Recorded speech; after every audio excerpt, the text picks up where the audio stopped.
Welcome everybody to another episode of Head to Head Sports. I'm your host Brian Parker, along with my co-host Mr. Randall Hargrove. How you doing, sir? Good, man. What's up with you? Oh Lord, too much to go through. I am remote today, not at home in studio, but actually on the road in Greensboro. So I'm in a hotel room, and it's a little bit different when you have to set this up, and you've got spouses that want to cross you in the background, and they don't understand what live is. So I had to. Oh God, I jumped off the live, not forgetting that when I do that, then I have to recreate a brand new broadcast link when I do that. So I should have just let it run and let her have her 5 seconds of fame as she walked across me in the background, even though I said I'm live. I hear you. Oh my gosh. Anyway, you think that's rough? How about some of these games in the NFL this week? Ooh, So yeah. I'm doing good, man. We are down week 6. Last week we had a couple teams on buys. We got some more teams on buys this week. So we are fully cranking this week in the NFL. Let's see here. So what games stood out to you this past week? We got some teams that are really starting to separate themselves from the pack. Yep. That Ravens victory was hella impressive. Wow. Yeah, we could start right there. And also, Yeah, let's do that. Yeah, definitely. The other side of the tracks there in the NFC, those Rams will continue to be what I thought they would be. They putting a smack down too. Well, they beat the Giants, and we keep it real. They were supposed to be the Giants. However, they had to come all the way across from the West Coast to the left coast. I mean, to the East Coast. And a lot of times when teams are supposed to beat somebody, sometimes they play down to the competition. Exactly. Sometimes they take their foot off the gas. Carolina. And I did not see that at all. You looked for them to start trying to be conservative. I still saw passes in the fourth quarter. So they were definitely trying to make a statement. Hey Giants, I know y'all don't have your full complement of players, but guess what? We came here to play. As long as y'all out here, we're gonna play y'all till there's zeros on the clock. So that's exactly what they did. They definitely handled their business. And that's the part that was really impressive about it. I mean, how many times do we see teams that are favored to do big things against these weaker opponents, and they, like you were saying, play down to the competition, or they end up getting caught by surprise by these teams and they lose. The Rams are just continuing to be the Rams. I don't care who you put in front of them. They're 5-1 right now. Stafford has just made all the difference in the world with this team. He's got an instant connection with Kupp, picking right back up with where Kupp had left off with last year with the previous quarterback, Goff. Except it's even better. Kupp had 9 in this game, 130 yards, 2 TDs. Stafford was 22 out of 28. So I know it was the Giants, but when you have a bad team in front of you, that's what you're supposed to do to a bad team. Carolina, Pittsburgh. That's true. I mean, you're right. It's so easy to look over that because normally you say, well, that's what you're supposed to do, but we've seen too many times when it just doesn't happen that way. You leave a wounded team in the game too long, and the next thing you know, you having to squeak it out at the end because you sat there and kind of took them for granted, and you gave them hope and you gave them momentum. You let them do some patch a couple of things together well, and they kept building off of that as the game wore on. People got to realize your record doesn't always say everything, because a lot of times you got to understand these are all professionals. These guys are all competitors. Exactly. And, I mean, they play. Maybe they just are missing some things here or there that's really showing up in their win-loss column. But overall, if you let even bad teams hang around too long, you could be setting yourself up for a letdown. And that could become a trap game real easily for you. Yeah. So take care of who you're supposed to take care of. Now, on the other flip side of that, you brought up there was another West Coast team. There's another West Coast team that came across to Baltimore, and I saw your post on Facebook, and you were right about Chargers. There was a game to be played today. I'm not sure if you knew that, and that was absolutely true because they just didn't show up. Justin Herbert definitely one of the young, bright quarterbacks out there for the Chargers and everything else. And okay, everybody's entitled to have a bad game, and he certainly picked this game to have it. Now he was 22 of 39 for 195 yards, 1 touchdown, 1 pick. Totally not Herbert like. Losing 34-6 though to the Ravens. I mean, Lamar Jackson. I mean, 19 of 27, 167 yards, 1 touchdown, 2 picks. Yeah, that ain't setting it on fire. But what they did is that they rushed for over 187 yards, or was it more than that? But they actually, let me see how many yards they actually rushed for. I had it in front of me. Rushing yards, yeah, right on it, 187. So they just ran the ball on them, and they controlled the clock. From what I can tell, 38 minutes they held the ball versus 21 minutes. So they took the air out of the ball for Justin Herbert. So they gave him fewer opportunities to beat you, and that's what you do with a really good quarterback. You keep him on the sideline. That's what you do. You run the ball. You're a running football team. You rush for 187 yards. You ate up 38 minutes out of the 60 minutes. That's what you do. And the other thing that was impressive about that, I was listening to WFNZ this morning, and they had an interview with Herbert after the game, and he stated that the Baltimore Ravens threw defensive things at them that were not on film. So every now and then you have to change up who you are. The NFL teams are going to adjust to what they see on film, and they're going to come in with game plans to stop you. Or they're going to come up with game plans to capitalize on your defense on the offensive side. But you have to be able to adjust in this game. And that's what the Ravens evidently did. They threw a whole lot of defensive fronts at him that he had never seen before, and it confused him. But just lessons to be learned from that. You can't stay who you are throughout a 17-game season with all of this tape to be put out, and all of these teams trying to get together to try to formulate how to stop you. You have to change who you are sometimes.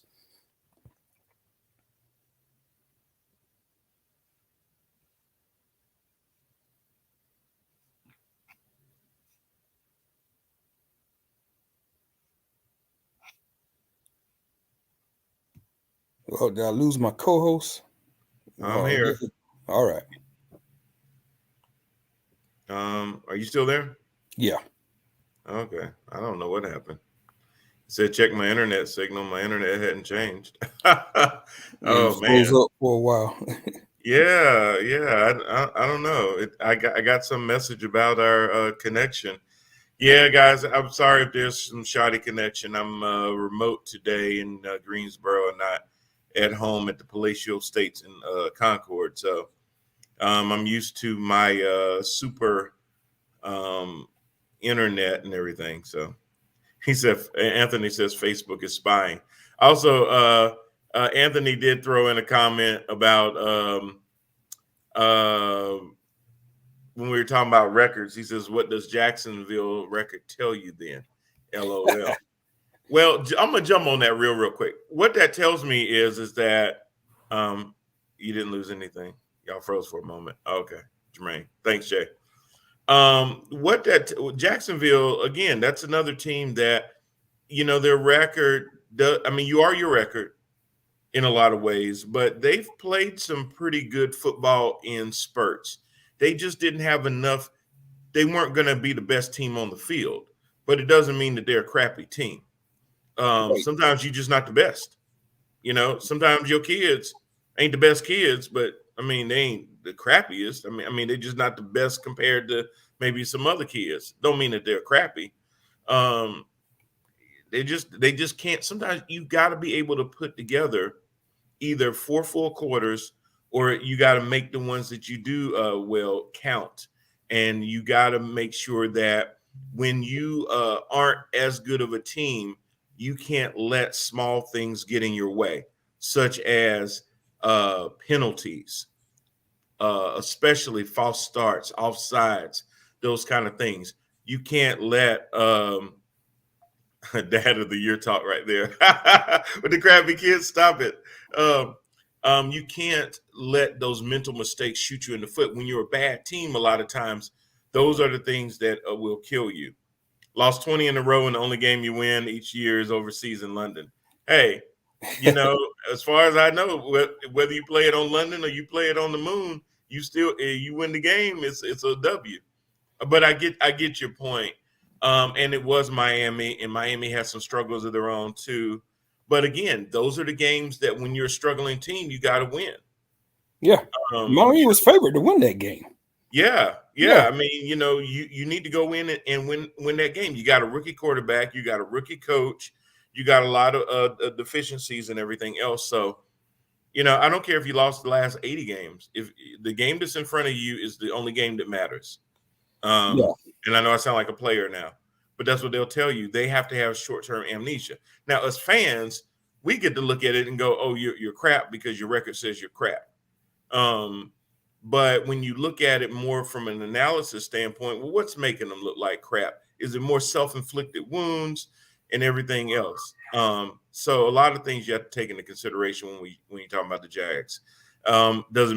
It still means that they're going to be a top 10 pick this year for the draft. We get that. But I'll be honest with you, the Bengals were the Bungles till they started finding a couple of pieces with Joe Burrow and Jamar Chase and some other dudes. So, this is a league where if you make a couple of good hits, you can go from a 1-15 back in the day team. Now I guess it'd be a 1-16 team to a team that can actually make the playoffs the next year. The parity is just that strong now. It is. Yeah, the league is that way. The league is that way. So if you're a Jacksonville fan, I mean, I ain't telling you to take the bag off your head, but I mean, if your organization is committed to winning, better days are ahead of you. I definitely guarantee you on that.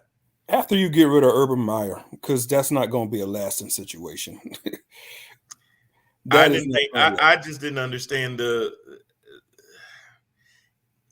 sometimes I think owners try to be too cute.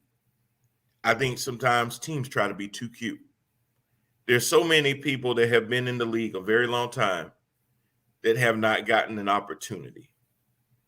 I think about, what's my man's name for the Chiefs that always interviews but never gets the job? What's this, Ben or something? Yes. Eric. And, he never, so true. Tampa Bay just needed one piece. Tom Brady, then boom, Super Bowl. Well, it wasn't just Brady, but Brady was the main piece. I would look at more like what the Rams are doing, adding one piece. When you think about Tampa had already had Godwin. They already had Evans. They already had Scotty Miller. They had already had Cameron Brate. But then they added Gronk. They added Brady. They added Antonio Brown. So Brady was the biggest piece by far. True. I mean, hell, you had Jameis Winston throwing 30 touchdowns to another team. So yeah, that was a piece that you needed definitely at quarterback. They sharpened up their defense. They got Jason Pierre-Paul. They got Dominican Suh. They already had Shaq Barrett. So there were some other things that they needed to make that work, but no doubt Tom Brady was the biggest piece. I think more like how the Rams were kind of that, middle of the road team last year because Jared Goff would throw them out of a game just as fast as he could throw them into a game. And it seemed like just making that change at quarterback changed the whole mindset of that team. That's what I think of when I think about, hey, one move here, one move there can really change the trajectory of your team. And that's how it is with a lot of teams. A lot of teams, fortunes ride and die on one or two really, really good players. I mean, think about it. The Rams had already had by far the best defensive player in the league. I'm sure TJ Watt would have something to say about that. But I'm telling you, Sam Darnold, get triple teams and still beats them. Not Sam Darnold. No. Aaron, did I say Sam? Yeah. Oh no. He does get beat by 3 players, trust me. But most of them are ghosts that he sees. He's still seeing these ghosts. I'm talking about Aaron Donald. Sorry, not Sam Darnold, Aaron Donald, for the Rams and everything. So it really does make a difference who is on your team, and they can turn your team around. Urban is going back to the NCAA. Everybody knows that. Then why play? If that's the case, why do the whole Steve Spurrier and bring your tail to the NFL to begin with? Stay in your lane. Be as good as you are. As much as I respect Nick Saban down to Alabama, stay your tail at Alabama. Don't come to the NFL. I ain't saying you should never, but if that's where your heart is, then that's where you need to be. And you got to understand that the culture between college kids and NFL pros is totally different. It's completely different. Jermaine says money. Well, I'm sure the money they threw at Urban probably had a lot to do with him coming. But you know what? You got to understand that those 53 men, those coaches, those trainers, everybody else on that team is really going to be looking at you for leadership. So, yes, money's going to get you through the door, but nobody's going to give a crap about how much money they paid you when it's time for you to strap it on and take them to victory and stuff like that. So you have to be prepared. I don't think he cares. I don't either. I mean, he's out there bumping and grinding. What's his incentive? He got the money. He got the money. Yep, he got the money. He's in clubs, letting girls twerk on him and whatnot. Yeah. What's up, Mohammed, man? Glad to see you on, and glad to see that you are up and about, feeling better. My man had a little spill last week, but glad that he is back up. He had a better situation at Ohio State. Well, he did, because, college recruiting is different because you really get to pick your players. NFL, a lot of times you inherit a team, you inherit players that may not necessarily fit into a system that you're comfortable with. Free agency, a lot of times, keeps you a lot of times, not the free agency part, but the actual salary cap may prevent you from bringing along players that you want to be able to bring into your organization. So it's a lot different than college. Anthony Watson didn't care. Young and dumb. Till the facts come out, we really don't know who's telling the truth. But 22 people say kind of the same thing, so I kind of guess you have to ride with that, right? That's the pitfalls for a lot of these youth. A lot of them. I mean, money can change people, and a whole lot of money changes people. A lot of early fame and notoriety. I mean, when you've been the best that at your position for a long time, sometimes it's hard you got to be there for reality, I mean, remember Jameis Winston? He's getting all the accolades, and then he goes out and steals crab legs. Cam Newton gets caught with a bunch of computers and stuff. Different things happen to people. He said, oh, yeah, he might be traded this week. Who? Deshaun Watson? Yeah, there's a 3-team trade being discussed right now. With who? Watson to the Dolphins, Tua to the Washington football team. What do you think about that? I think it makes sense for everybody involved. Miami has the pieces to actually land Watson and make Houston happy. Tua to the Redskins, Tua to the Washington football team, under the development of Rivera, some folks that could be a little bit more patient with him than big time Miami. Maybe he could blossom down there, because let's face it, Fitzmagic is not going to be a long-term solution in Washington, and neither is either one of them backup quarterbacks. Taylor They are Heineke. backups for reasons. Well, you know what? Heineke has proven that he can be a strong number 2 to come in. He is a strong number spot 2. duty. Yeah, but he is a backup. He ain't no is. starting quarterback. Yeah. He is. So, let's see. Very, very tricky situation with Deshaun's personal issues coming up and not knowing. So Miami would really be taking a flyer, but they still have Uncle Rico down there, don't they? Yeah. Or is that Jacksonville? That's Jacksonville, isn't it? No, Uncle Rico ain't in Jacksonville no more.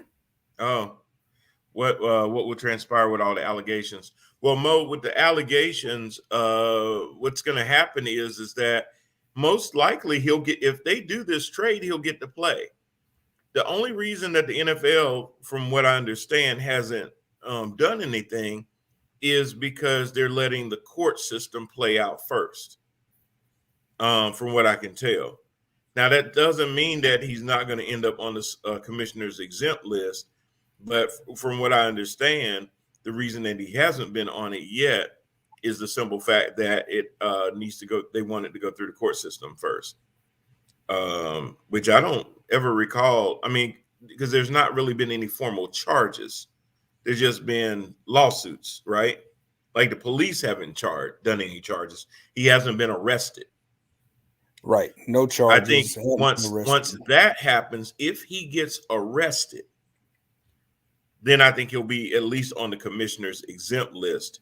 If he's actually found guilty, then the NFL will say, okay, now you go from the exempt list to you're suspended for a year or 2 years. So however that happens, and I'm going to be honest with you, I don't think he's going to get any kind of conviction for it. I think it'll be settled in court way before that and go away and be swept under the rug.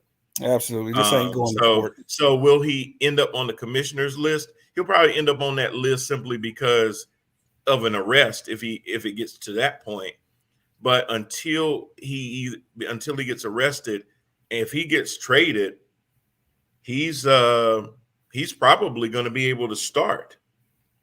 So that's actually not a bad idea for Miami. Let's see. He's getting traded to Miami. But what do you do with Tua?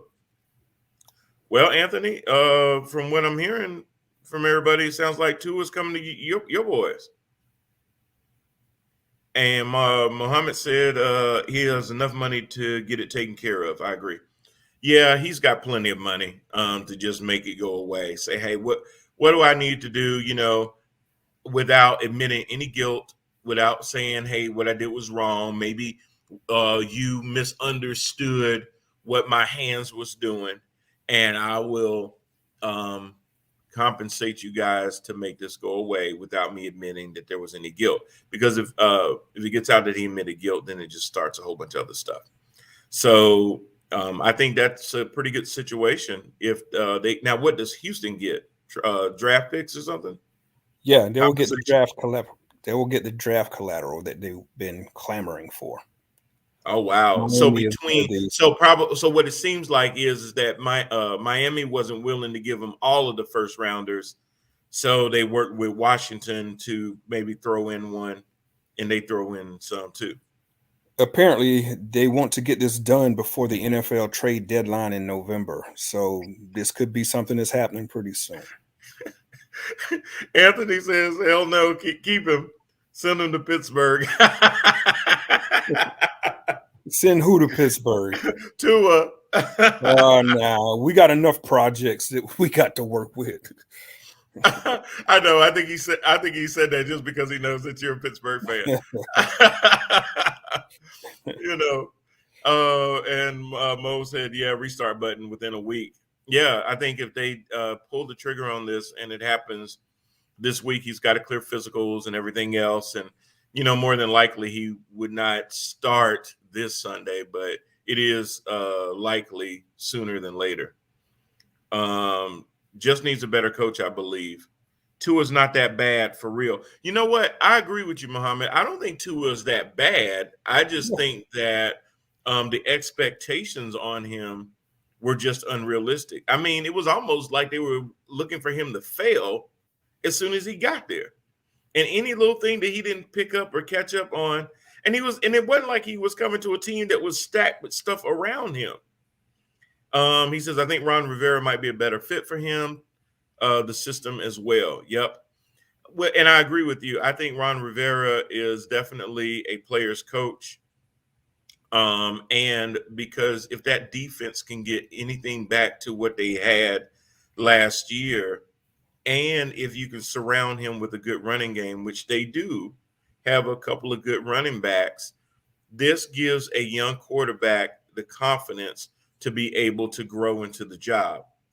Some guys, you can just sit there and just roll them out there and they just start slinging the ball all over the place. Justin Herbert, Josh Allen, those guys can do that. But then there's other guys that really need to lean on a good, strong running game first and then grow into that. And that's okay. I think he'll give them a much better shot than Heinicke. Yeah, that's what we're talking about. Heinicke is definitely a 2. He's been a good, pretty good 2. And that's honestly going to make him valuable next year, because there's a lot of teams that have some sorry backups that if the starter got hurt, it can mean the team starts to, and depending on how long they're out, now how far down does that team slide? Well, especially when you're a competitive division. Does any team like that have that issue right now? Seattle. And it's not necessarily because Geno Smith is terrible, but he's just not Russell Wilson, and he's in the NFC West, and you've already got San Francisco, LA and Arizona in your division. So you can't afford to slip. So having a solid backup is so important. Geno may actually prove to be able to steady the ship. We'll see. I mean, he almost did it. I mean, it came down to in the Pittsburgh game, it came down to a awesome defensive play in overtime by pay that man, TJ Watt. He showed you again why in the world you need to pay that man. You have to. You have to. He does plays like that, and you're just like, that's the difference between winning and losing a game. Yep.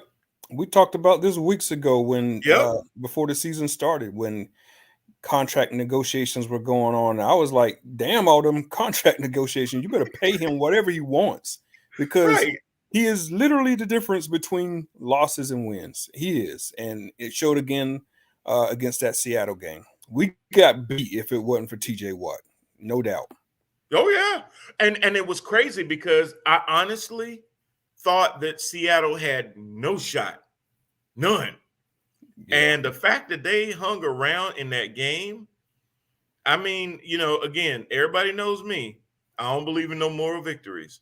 An L is an L. However, that was a hell of a game. And that's my point. When your team is looks and appears to be better,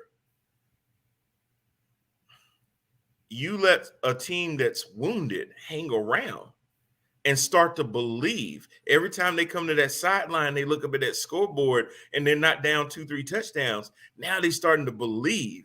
And that's what can happen. That'll get you into an overtime game where it takes a TJ Watt to make a play for you to just come out with that W.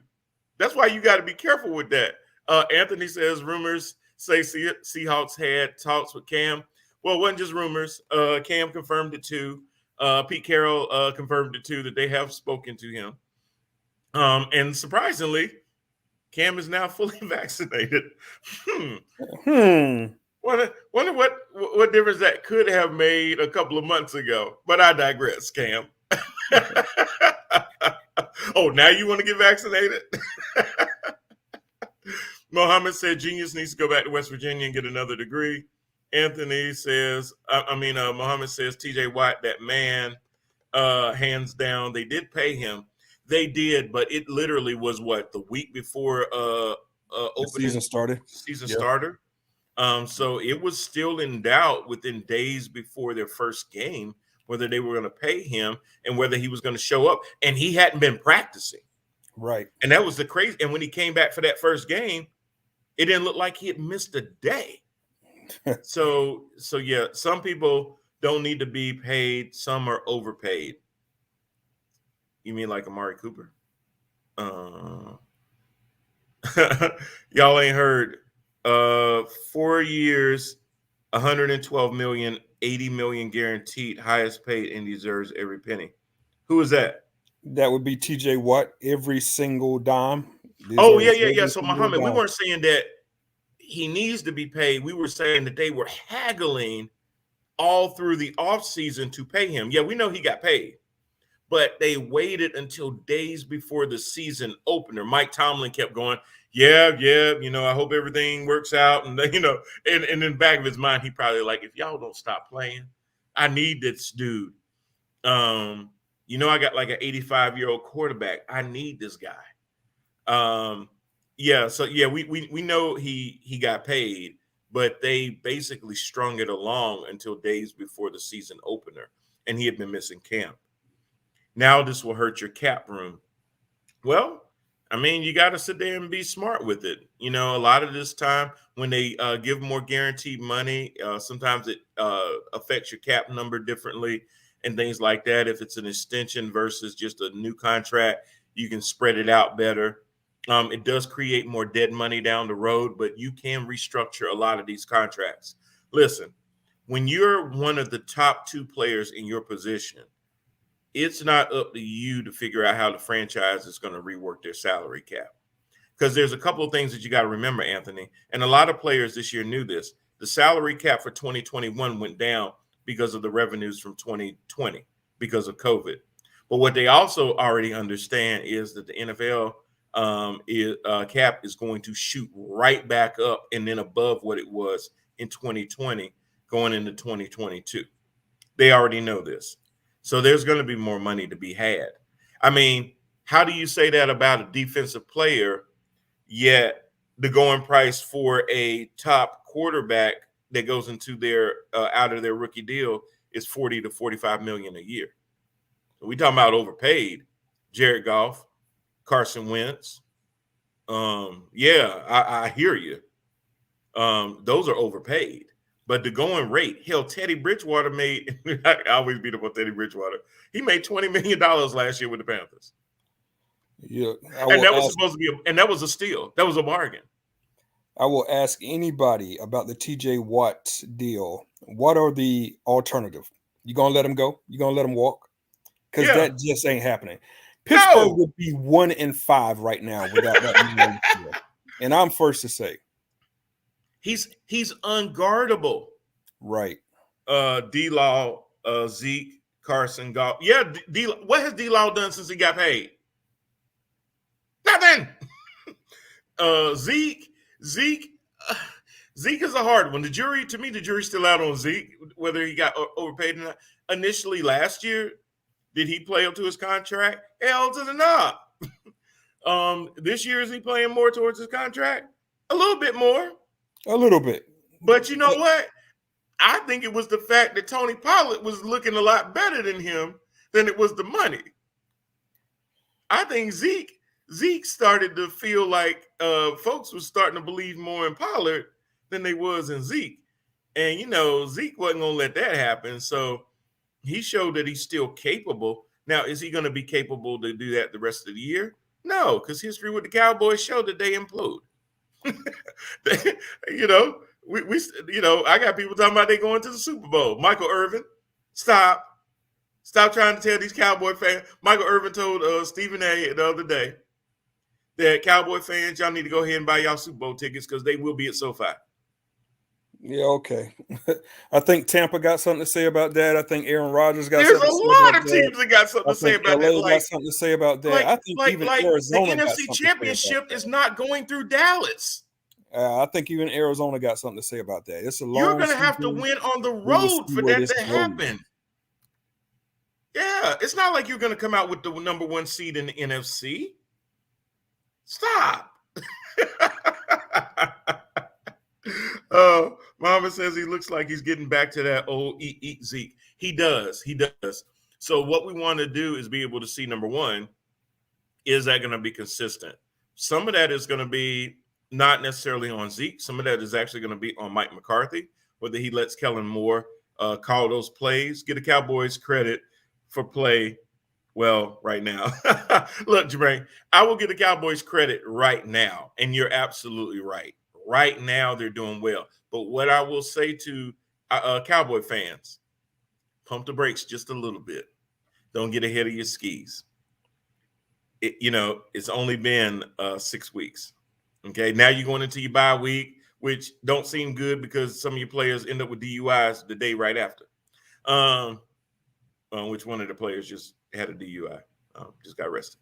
So, but it's a Cowboy, so because of course Cowboys get arrested. But I'm giving them credit because they look good. They're beating who they're supposed to beat. They definitely, and I'm gonna give them credit for that too, because those could be trap games, and their schedule is very, very favorable. I've said this before. There's no question to me that if they play the way they're supposed to play, they should win 11, 12 games. They should, just by their schedule, if not more, honestly. 12 should actually be kind of like the low end. Now, it looks like Mohammed says top 5 in NFC order. I might agree with you. So what do you think, Rand? Arizona, Tampa, LA Rams, Packers, then Cowboys. I'm putting LA. I'm going Tampa, LA, Arizona right now. You still got Tampa first? Yeah, I would go Tampa, LA, Arizona. Even with Arizona at what, 5-0 now? Even with Arizona 5-0. Or 6-0, right? 5-0. 5-0. Are they 6-0? Really? Yeah, because they haven't had a bye yet. So Okay. They should be, let me double check. I believe because they just beat up on the Brownies. They're 6-0. Okay. 6-0. Impressive. Yeah. I mean, so let's talk about that real quick. 6-0. Tampa's not, and there's been some games when they've looked a little not like themselves yet. Now, as I said in the last show, Tampa did this last year where they were trying to jail early, and it kind of took them the last stretch of games for them to really catch fire. Sometimes it depends on that too. You're still learning your team, and you got to remember, did we have a preseason this year? Yes. Did we have a training camp this year? Yes. Did a lot of teams sit out their starters all preseason games? Yes. So the first 2-3 games are your preseason for a lot of these teams where you're actually starting to jail.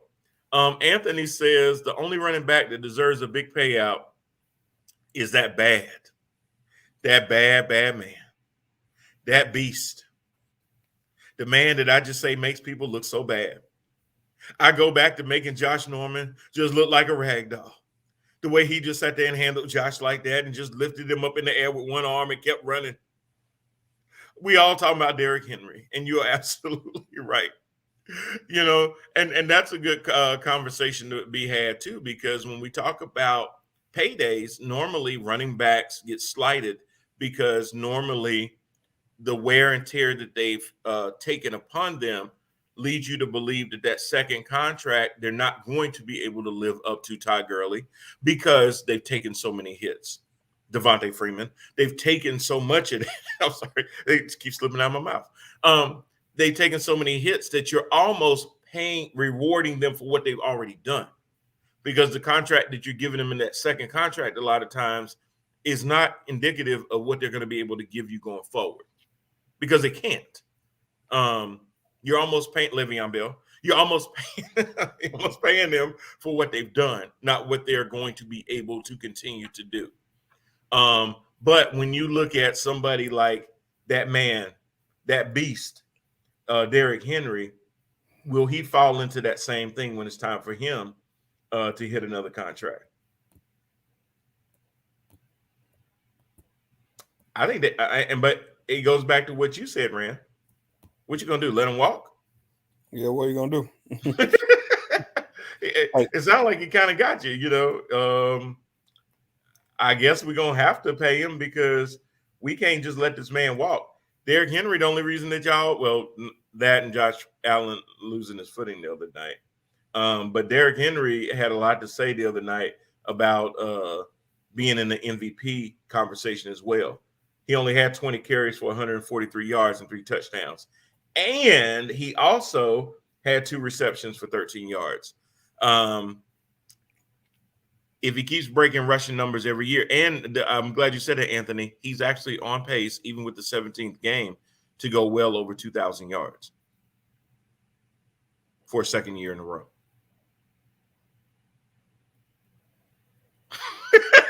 That's insane. That's just insane. Derrick Henry's a man-child. Every bit of one. Every bit of one. Mohammed says AFC, number 1, Baltimore. Number 2, Las Vegas. Number 3, Buffalo. 4, Tennessee. 5, KC. Is KC in the top 5 still? Would you put him there, Rand? Yeah, I would put him in the top 5. You put him in the top 5? My man is missing the Chargers out of here. Definitely want to put them up in there, and maybe slide Las Vegas out of this top 5. I'm not buying that one. Yeah. I mean, when you think about the AFC. Okay, so AFC, I don't see Tennessee as one, and maybe so, maybe because Tennessee is falling off a little bit. Buffalo definitely, Baltimore definitely. I guess Las Vegas by default. I guess KC by default. But I agree with you. Are you riding more with the Chargers, or are you riding more with the Chiefs? Carr is balling out. That's true. And they really had an impressive win, especially after everything that they went through. I don't care what nobody say, Ravens not going to the Super Bowl no time soon because of Lamar Jackson. Anthony, you've got to mistake that. You just don't seem to believe in Lamar Jackson. I get it. And I know what you're going to say before I even see it come across. You're going to say because he does not take care of the ball. His ball security is his issue. Am I right? So I'll see if that's what he says. If it's ball security, I hear you. But where I would push back on you real quick is the reason that the Baltimore Ravens are 5-1 is because of Lamar Jackson. He lost both of his top running backs. He lost people on the line. The things that he lost before the first game of the season, if that had happened to any other team, Carolina, they'd have a losing record. A lot of teams could not overcome what they've been able to overcome. Thus, I honestly believe that he has vaulted himself into MVP conversation. He has to be in that conversation. I believe Kyler Murray right now, based on what he's doing in Arizona, not just because that they're 6-0, but because of how they're 6-0. Mo says, stop hating on that man. Talking about Lamar. They keep talking about a running back that can throw. The man is a quarterback with over a 70% completion rate.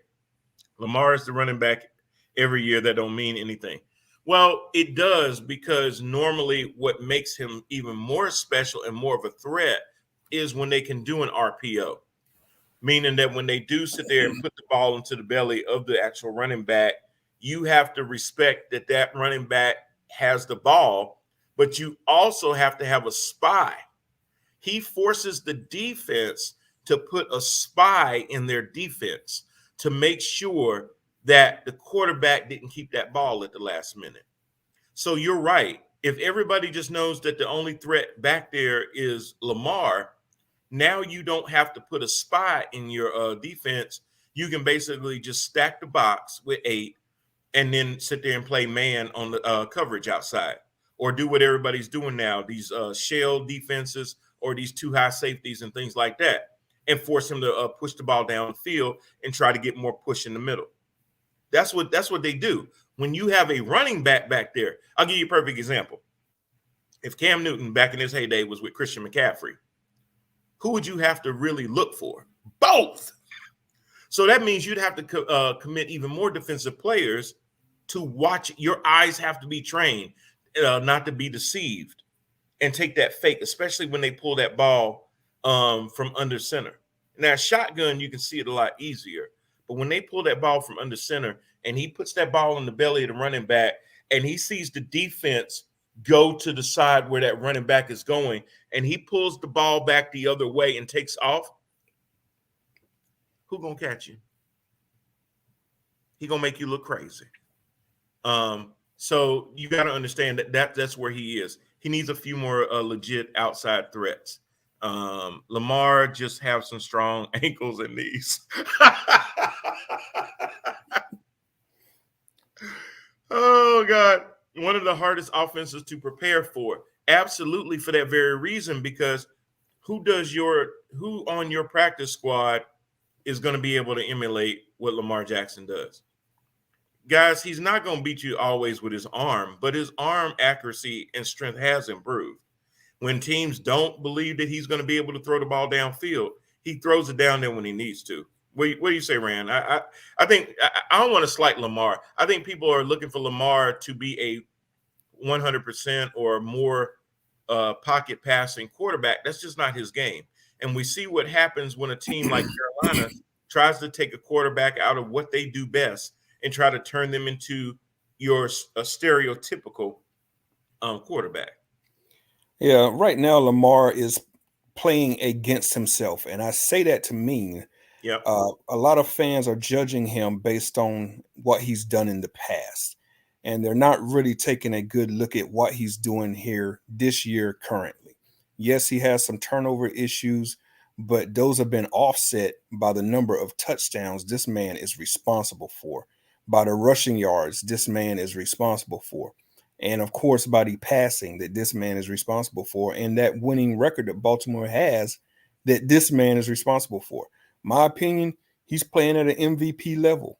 You look at Josh Allen. I mean, he went through that quite a few years ago too, where people were judging him harshly off of his postseason appearances, stating that he would never get it together. Well, look at Josh Allen now. So don't be so quick to hold a quarterback's past against them, especially when they're balling out this year currently. And that's what Jackson's doing. I got to give the man his credit. I have to. And just to add a little bit more context onto that, he's 10th in yards passing. Yeah. But only Josh Allen, Kyler Murray, who I just mentioned as an MVP candidate, is only in 8th place. Josh is in 9th. Kirk Cousins is 7th, then Herbert, then Dak, then Stafford, then Mahomes, then Carr, and then, of course, Tom Brady, number 1. But that still puts Lamar above traditional quarterbacks, i.e. Carson Wentz, Joe Burrow, Roethlisberger, Baker Mayfield, Mac Jones, Aaron Rodgers. Aaron Rodgers is down there at the bottom as far as passing yards. He only one step above between Matt Ryan and Taylor Heineke. So Lamar is actually throwing a lot more yards. Absolutely. And his yards per attempt are pretty average. Tom Brady's yards per attempt is 7.7. Lamar's is 8.7. Mm-hmm. How about that? Yeah. He's throwing 68% of his passes, 9 touchdowns, 5 picks. His quarterback rating is a 99.3. I mean, I'm just saying, y'all got to kind of, yes, does he carry the ball like a loaf of bread? Yeah. Do they need to work with him on that? Absolutely. Anthony said that's like Cam with New England. They want him to throw and not really run, but he's a running quarterback. That is correct, which is why he ended up leading the team in touchdowns when he was with New England. So you're absolutely right. If the guy went to college for 4, even if it wasn't all 4 years, but you saw the guy in college and he did a lot of running and scrambling. What is it that makes you go, when I get him, I'm gonna make him like this. That remind me of all the women I used to date back in the day that would see me and then they say, hey, when I get a hold of him, I'm gonna change him. Nah, baby. Don't let the smooth taste fool you. I am what I am. So, but that happens a lot of times in some relationships. You see something and you go, he got potential. But when I get a hold of him, I'm going to change him and make him and this and that. And it doesn't really stick that way because, you can change it on the outside a little bit, but what it is in its core is what it is. And unless that person changes, so we're going to work with Cam on his footwork and his mechanics. And they do that. And they go through a whole preseason with that and training camp with that. And then what happens after a couple of hits and stuff like that? He goes back to his old ways. All of that stuff goes right out the door because that was never him to begin with. Can he improve in the margins? Absolutely. But you are who you are. Lamar Jackson is always going to be that dude. They said the same thing about Mike Vick.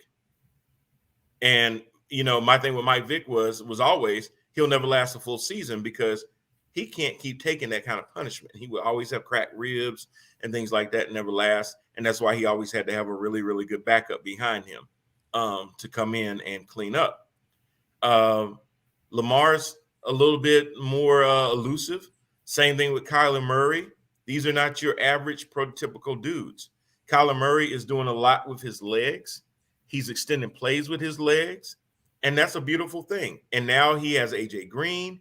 He has D Hop out there. Him and D Hop have had a whole year to work out some things, and they're killing it. Christian Kirk is still with them. So he's doing a lot of things. And I've been the one the whole season that has been like, hey, I just don't know if Kyler Murray can keep doing this. He's small. I'm just waiting for him to get that hit, and it's not happening. So I'm going to have to start giving the Cardinals a little bit more credit, man. I just kind of been like, it's just what I'm seeing just can't be sustainable. But what I'm seeing is happening week in and week out. And the Cardinals, it doesn't matter who's in front of them. They play them, they beat them, they move on to the next game. So at the end of the day, I got to rock with Arizona number one in that conference. The Raiders, yeah, I guess so. I just think that the Chargers would have to be in that conversation. I'm trying to remember. Let me see who else he had to finish that off. He did go back and say maybe the Chargers for Tennessee. Yeah, I think Tennessee got some issues right now. I don't know if I would put them in the top five, unless you're gonna boot Kansas City. Kansas City, I'm still not sold on yet. Kansas City got some, because Kansas City's issues are they can't stop anybody. If Mahomes doesn't throw in a shootout, they may not win the game. They're just not talented enough to have their defense. Now, I will say this, as I always say, if your quarterback is giving the other team a short field and bringing your defense back out there after they just gave you the ball, then you are going to make a good defense look mediocre at best, and you're going to make an outstanding defense look just okay. So Mahomes, even though he doesn't play defense, his play does affect the defense to some extent. So I'm not sold on, and he's thrown a lot of interceptions lately. I'm not sold on Kansas City. So I would almost have to revisit it again and go Baltimore, Las Vegas, Buffalo. But is Buffalo really 3? See, I'm torn because I kind of like Buffalo over Vegas. Buffalo Neutral site, LA and Buffalo. Who you got? Buffalo is one with me in that conference. Number one in the AFC. Then Baltimore or then Vegas? I got Baltimore. I don't even have Vegas as a top 5. I don't have them at all as a top 5. Okay. So you got more like Buffalo, Baltimore, Chargers, Tennessee, and Kansas City? Yeah. Okay. And I mean, and guys, listen, we know that through the course of a season, we're only 6 weeks in. That can change. But like Rand started the conversation with, a lot of teams are starting to separate themselves from the bunch, and starting to really see who's got the juice and who doesn't. And a lot of these teams who we thought were going to be real contenders are not really living up to that right now. Now here's the thing, though. There's a lot of teams out there that have 3 losses. So that means that a lot of teams technically are still in it because of that, if you look at it that way. It's the 1-win teams that are, dominating, but they're going to end up winning divisions, and they'll win the division and get that playoff spot. But the wild card is going to be fierce. So head-to-heads are going to come into play, possibly with the tiebreakers and things like that. But there's a lot of teams that may win 10 and 11 games this year and not make the playoffs. That's just going to be facts. Oh, man. What else was I going to talk to you about? So we talked about Derrick Henry. We talked about the AFC, the NFC. What is on your radar for coming up this week? So Steelers got a bye week. They're gonna be entering that bye at 3-3, and that's much needed because they do need that break to kind of get themselves back together again, do some healing too. We got our Carolina Panthers have a game with the New York Giants, the G-Men in New York. That is how you think that's going to pan out? That's a must win. I mean, come on. That is a must-win situation for Carolina. There's no way that they could go up to New York and lay an egg and lose that game. That's true. I'm baking Carolina for that game too. You've got Falcons at Dolphins. Who cares? You got Broncos at the Browns. That should be interesting because, as you noted on your page earlier, Case Keenum is going to start for the Browns over Baker, my shoulder hurt Mayfield. Yeah, that's going to really even the odds up for that game. That game will be fun. I have no idea who to pick. I'm thinking about it. I'm going with Denver. Going with Denver. I'm leaning heavily towards Denver myself, man. And honestly, and I hate to say it because everybody knows how I feel about Teddy Bridgewater. But between the two, he's the most capable quarterback on that field. And because he has a lot more timing with his own. So I'm going to trust that he's not going to play out of himself. And I think the Broncos defense will put enough pressure on Case Keenum to make him have to step up in the pocket, make him have to go to his second, third reads. His chemistry with Odell Beckham Jr. isn't probably the same. There's no Jarvis Landry. Nick Chubb is banged up. Kareem Hunt just got put on IR. So the Browns are hurting.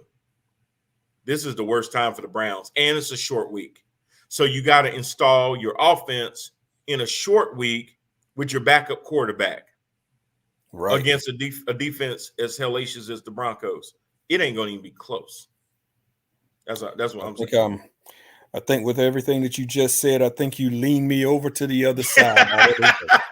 I'll be riding with the Broncos tomorrow. If the game was in Denver, it wouldn't even be a question. Right. That's the only thing. That's the only thing. Everything I just said, the only thing that did make me pause was the fact that it's in Cleveland. But everything else, I'm like, I don't know if home field advantage because I've seen them lay some eggs at home. So, what does home field really mean for the Brownies right now?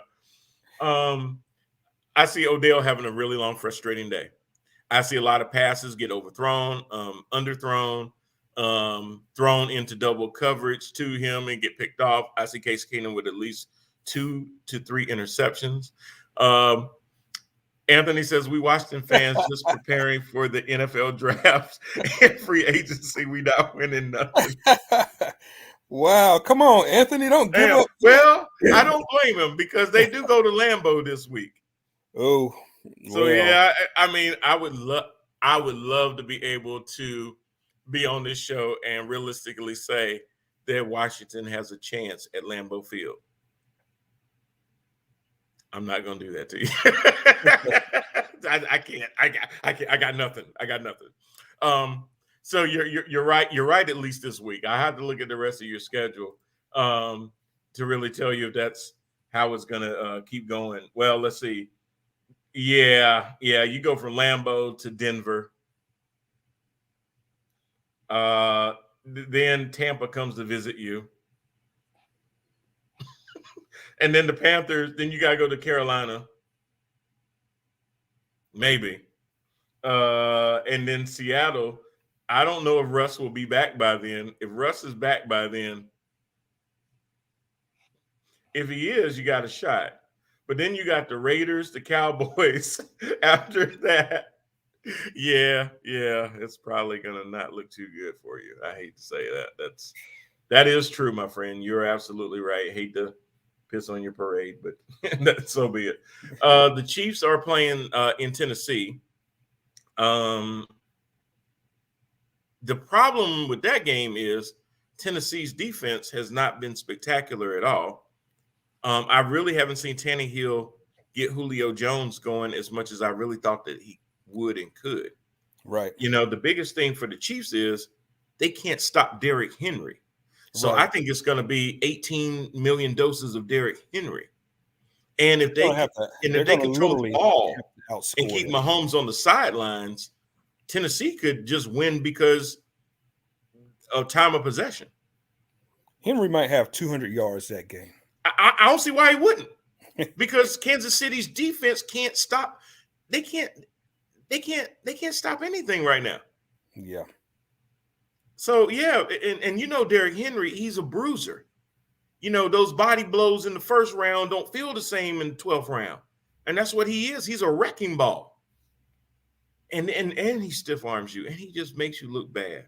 And he breaks through the middle and then you see how he just broke through and they couldn't catch him?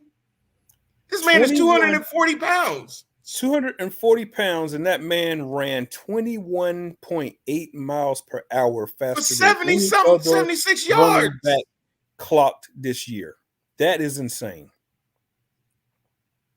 So I'm sorry. No, Tennessee, Chiefs, no, you ain't winning that game. Now, an interesting game, which I didn't think was going to be an interesting game, the Bengals are going to Baltimore. Yeah, that might be actually game of the week. Everything else is kind of but this one is going to be for controlling of first place in the AFC North. Yeah, so I'm thinking, which I told you. We got a long way to go, my friend. I know. I told you the Bengals ain't the same Bengals now. If you keep Joe Burrow upright and you put some weapons around him, I love that kid in college. I thought Joe Burrow was for real. So when he went to Cincinnati, I was like, okay, the revolving door of quarterbacks is done. I think they found their dude. Anthony says, what's harder to tackle, Lamar or Derek? Derek. I'm going to tell you why. The only thing that makes Lamar tough to tackle is getting to him. Once you get to him, if you put an angle on him, you can bring him down. If you even have the right angle on Derrick Henry and you try to grab that man above his waist, it's going to take about 3 of you. When you try to grab him around his tree trunk thighs, he ain't coming down. You better get an ankle, and you better get onto it real good. That's the only way you're going to tackle that man. He doesn't have as many spots that you can grab onto to bring him down. If you trip Lamar, he's going to fall. If you tackle him up top, because he's very thin. Once you get a hand on him, you can bring him down.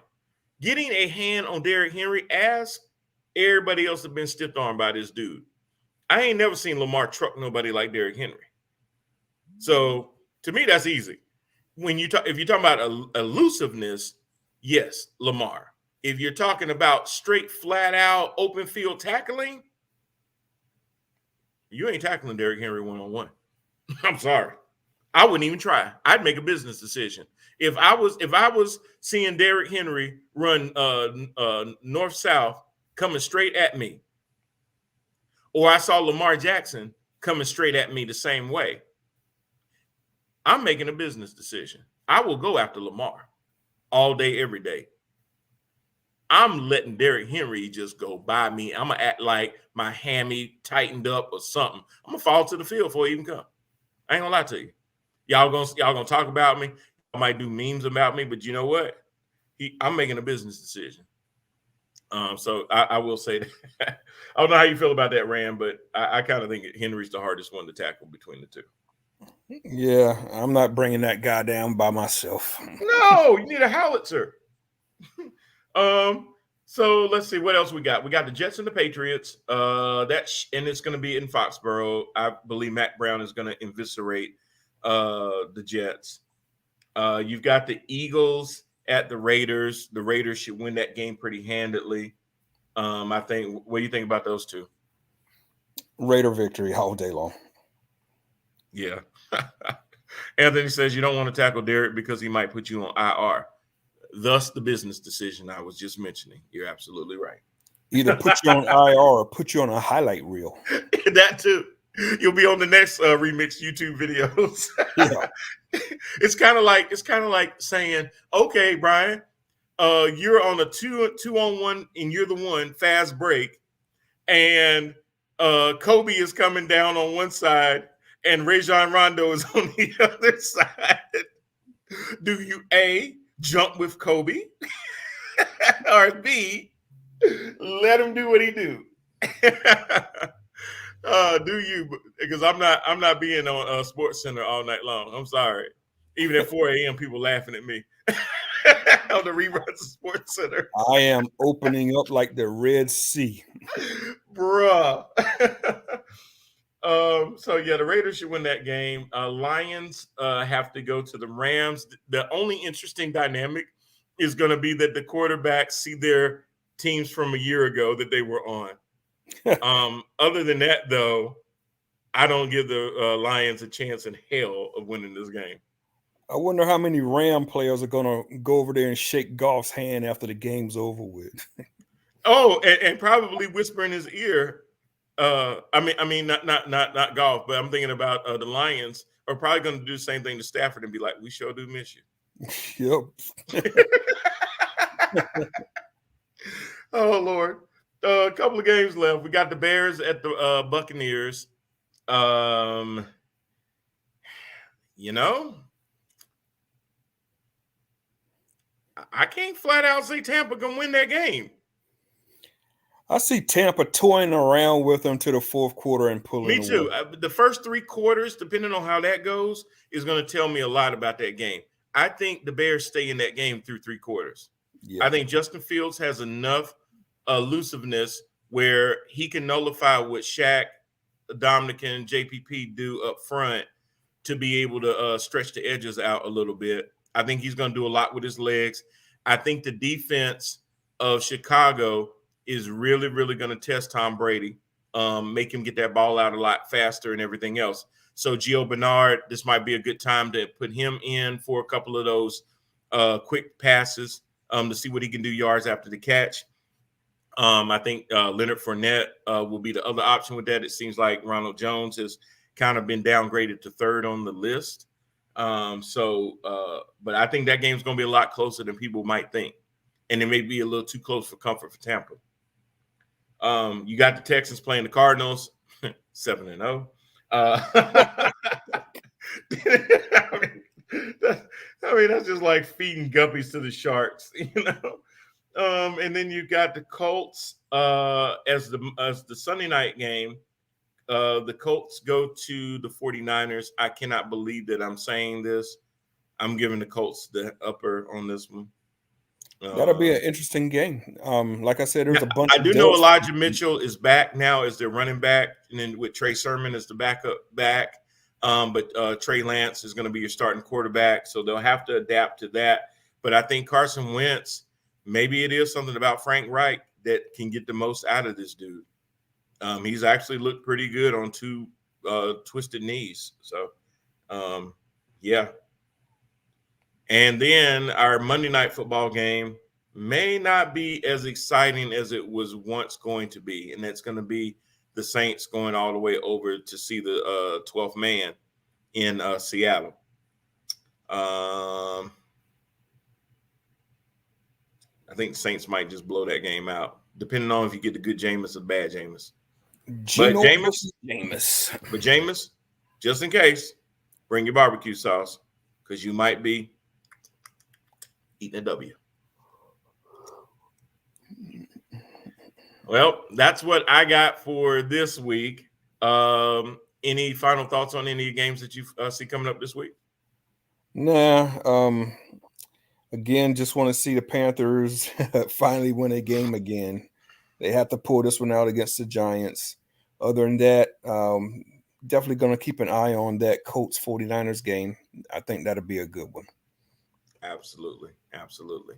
All right, everybody. Well, thank you again for joining us for another episode of Head to Head Sports. Brian Parker with Randall Hargrove. Hope y'all have a great week. Hope your fantasy teams are looking good. Or, you know, it is what it is. There's always next year already for fantasy. Lord. But we'll see y'all next time. Y'all take care. Thanks, Rand.